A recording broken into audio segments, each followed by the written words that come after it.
Vamos a hablar de la farmacología básica en la reumatología.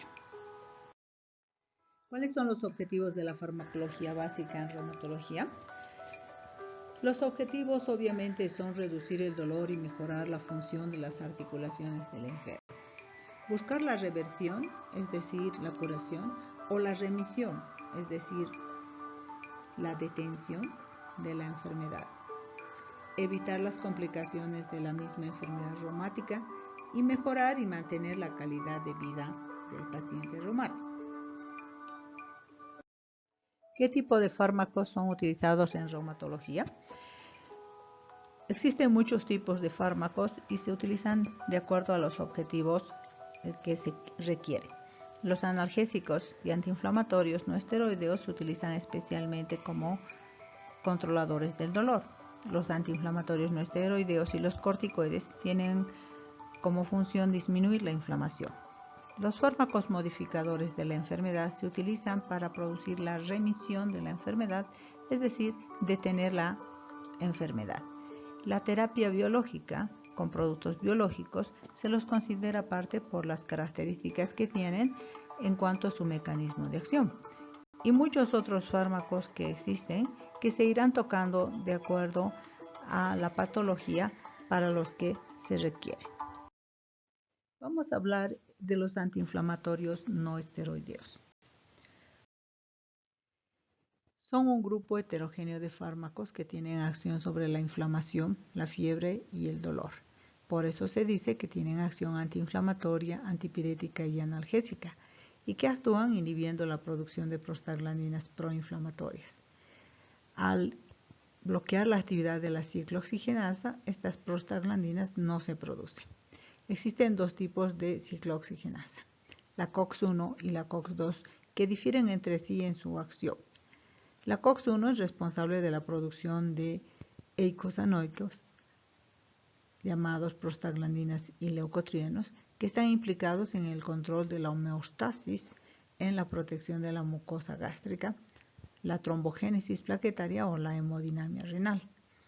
En cambio, la COX-2 es la que ayuda a aumentar las prostaglandinas, que tienen un papel esencial en la inflamación como un mecanismo de defensa, el dolor, la fiebre y la proliferación celular.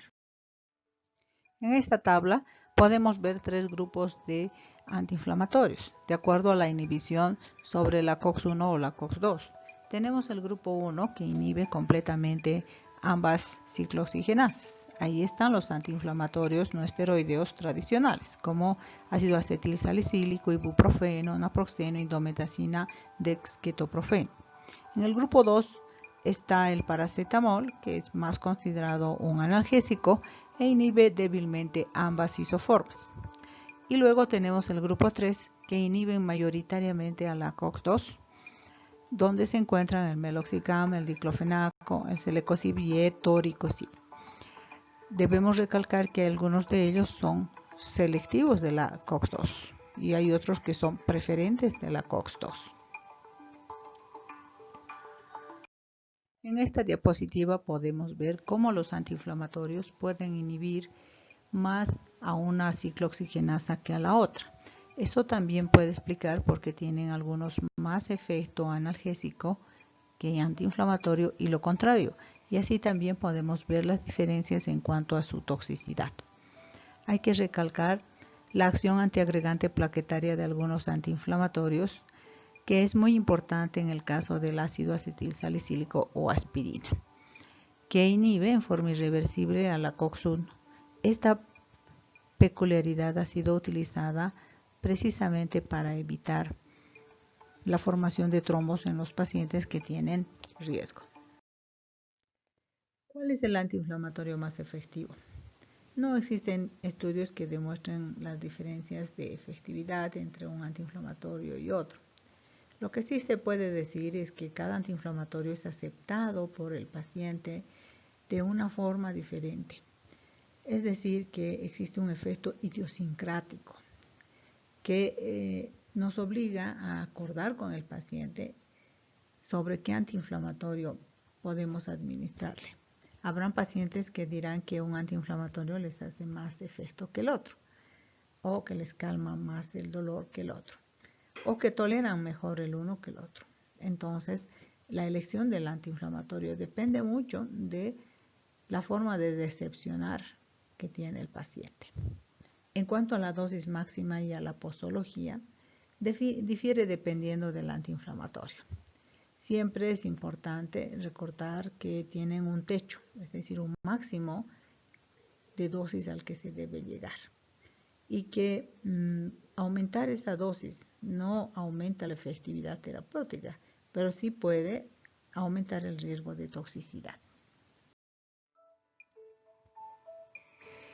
Tras la administración oral, estos fármacos se absorben rápidamente por difusión pasiva. Obviamente lo hacen más si la administración es parenteral por vía intramuscular, por ejemplo. Al ser ácidos débiles, mantienen estado de ionización en un medio ácido, es decir, que eso facilita su difusión a través de las membranas celulares. Eso ocurre a nivel de la mucosa gástrica, la orina, el líquido sinovial y el líquido extracelular de los tejidos inflamados. Solo una pequeña parte del antiinflamatorio permanece libre en el plasma, un 10%. El 90% del fármaco se encuentra ligado a proteínas séricas y eso hace que el nivel del antiinflamatorio sea modulado en relación al pH del medio.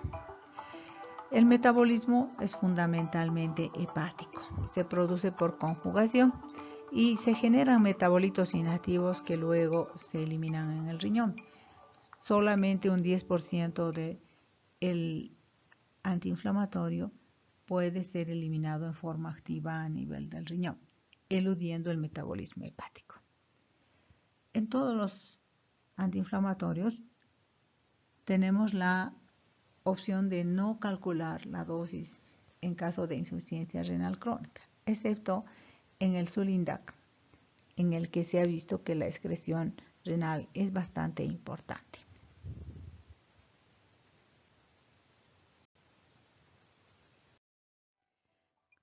Hablemos ahora de los antiinflamatorios, la dosificación y la posología. Estas tablas muestran varios antiinflamatorios que existen en el mercado. De ellos, algunos son los más utilizados, como el ibuprofeno, por su acción antipirética especialmente, y se utiliza especialmente en los niños, el naproxeno, la indometacina y el diclofenaco. También podemos decir que existen antiinflamatorios que se utilizan especialmente en una u otra patología. Así la fenilbutazona y el naproxeno suelen utilizarse más en las patologías de eje axial. O la nabumetona tiene una excelente acción sobre articulaciones grandes. Meloxicam y Celecoxib son antiinflamatorios selectivos de la COX-2 y tienen menos efectos secundarios. Cada día salen más antiinflamatorios y es bueno saberlo. ¿Cuáles son las indicaciones? Los antiinflamatorios están indicados en todas las situaciones en las que su uso represente una ventaja. Básicamente, en este caso, calmar el dolor, la fiebre y la inflamación. Difieren en su grado de acción en estos tres aspectos. Algunos son más calmantes del dolor, es decir, más antipiréticos, otros son de mayor acción antiinflamatoria y otros de mayor acción analgésica. Su elección dependerá del objetivo de su uso. Se debe considerar siempre el uso de inhibidores de la bomba de protones, por ejemplo, el omeprazol, lansoprazol, esomeprazol, que podrá acompañar al uso de antiinflamatorios dependiendo del riesgo gastrointestinal que tenga el paciente. En procesos agudos se debe utilizar los antiinflamatorios durante el menor tiempo posible a la dosis máxima tolerada, que sea suficiente como para que sea eficaz. En cambio, en los procesos crónicos se aconseja que la dosis mínima eficaz sea la elegida para que se pueda utilizar el antiinflamatorio por el mayor tiempo posible y así mantener una respuesta clínica favorable. No se recomienda el uso de 2 o más antiinflamatorios de forma simultánea. a excepción del ácido acetilsalicílico. Y es necesario revisar periódicamente la indicación del antiinflamatorio en función de su respuesta clínica y de los efectos adversos. Hablemos de los efectos adversos. Es importante saber que los efectos adversos pueden presentarse en el transcurso de la administración de un antiinflamatorio y dependerá de cada paciente. Su incidencia y gravedad también varía en función del fármaco y puede ser de varios tipos. Tenemos las lesiones gastrointestinales como los principales efectos adversos, donde se puede encontrar dolor abdominal, náuseas, diarrea, anorexia, la presencia de gastritis y úlceras gástricas e intestinales. Son también importantes las alteraciones de la función renal. Puede descender el aclaramiento de la creatinina, desarrollarse una hipertensión arterial, una insuficiencia cardíaca o una insuficiencia renal crónica. También puede presentarse una nefritis intersticial aguda. Las reacciones hematológicas pueden verse como anemia, agranulocitosis, trombocitopenia.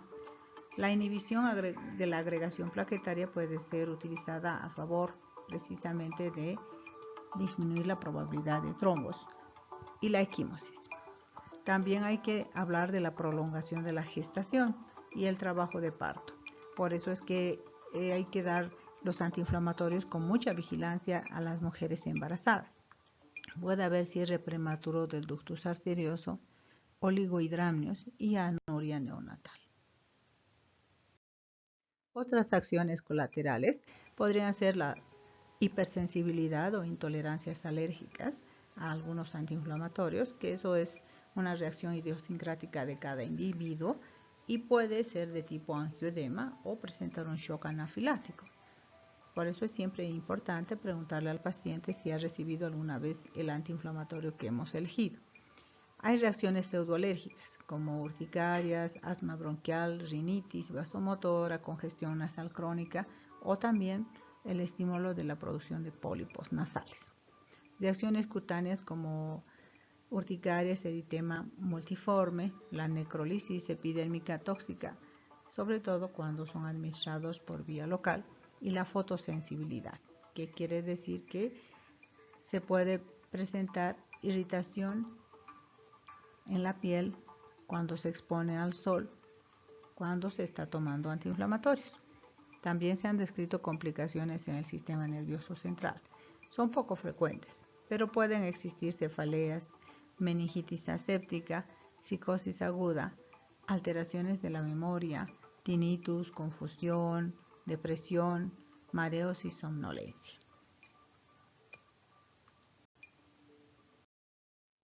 En esta tabla se hacen las recomendaciones para el uso de antiinflamatorios según el riesgo gastrointestinal y cardiovascular. Cuando el riesgo gastrointestinal es bajo, se recomienda un antiinflamatorio tradicional y se puede utilizar un omeprazol o lansoprazol, es decir, un inhibidor de la bomba de protones, si se presentan molestias gástricas, una dispepsia. Si el riesgo es mediano, se puede utilizar los antiinflamatorios selectivos de la COX-2 como los COSIBs solos, o también se puede utilizar un antiinflamatorio tradicional con un inhibidor de la bomba de protones. Si el riesgo gastrointestinal es alto, necesariamente debe utilizarse antiinflamatorios selectivos de la COX-2. Si es necesario, se puede utilizar incluso este antiinflamatorio con un inhibidor de la bomba de protones. En caso de riesgo cardiovascular, la indicación es similar. Si el riesgo cardiovascular es bajo, se puede utilizar un antiinflamatorio tradicional. Si es riesgo moderado, tendrá que bajarse las dosis y darse el menor tiempo posible. Vigilar estrechamente la presión arterial. Y el riesgo cardiovascular alto nos obliga a evitar en lo posible el uso de antiinflamatorios. Si es necesario, muy necesario, se debe usar antiinflamatorios tradicionales. Los antiinflamatorios de tipo COSIB han estado relacionados con complicaciones cardiovasculares. En esta lámina se expresa algo como lo anterior. Es un algoritmo que indica cómo dar antiinflamatorios en pacientes con factor de riesgo de toxicidad, factor de riesgo gastrointestinal, cardiovascular, insuficiencia renal y hepática. En caso de riesgo gastrointestinal, considerar el riesgo bajo, medio o alto para dar antiinflamatorios tradicionales o selectivos de la COX-2 y asociarlos con inhibidores de la bomba de protones. En caso de factores de riesgo cardiovascular, considerar los riesgos bajo, medio y alto para dar antiinflamatorios tradicionales, dar antiinflamatorios a menores dosis durante menos tiempo en el caso del riesgo cardiovascular medio y en casos de riesgo alto evitar, especialmente si tiene insuficiencia cardíaca, hipertensión arterial descontrolada o si el paciente está anticoagulado.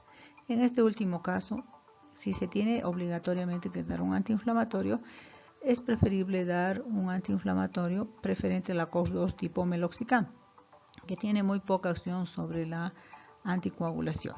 En caso de insuficiencia renal, dependiendo del grado de la insuficiencia, se podrá dar antiinflamatorios o evitarlos totalmente. Y finalmente, en caso de insuficiencia hepática, si se tiene que dar antiinflamatorios en un grado medio, debe monitorizarse las enzimas hepáticas. Una afección grave del hígado contraindica totalmente el uso de antiinflamatorios porque el 90% de los metabolitos del antiinflamatorio se eliminan por el hígado.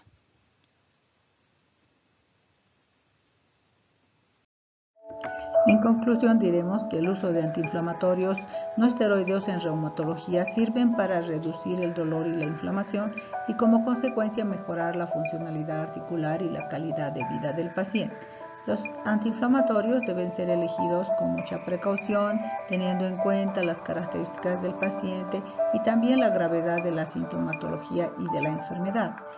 Hay que observar con cuidado los efectos adversos, especialmente los de toxicidad gástrica, cardiovascular y renal, que limitan su uso.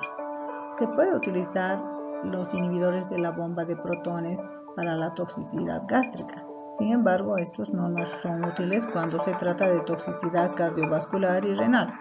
Los antiinflamatorios selectivos y preferentes de los COX-2 han sido los que últimamente se han utilizado con mayor preferencia porque tienen menor toxicidad.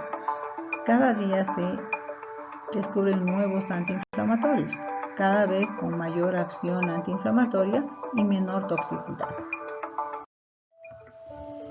Con esto esperamos haber contribuido con la información más importante para la asignatura en la utilización de antiinflamatorios en reumatología. Gracias por su atención.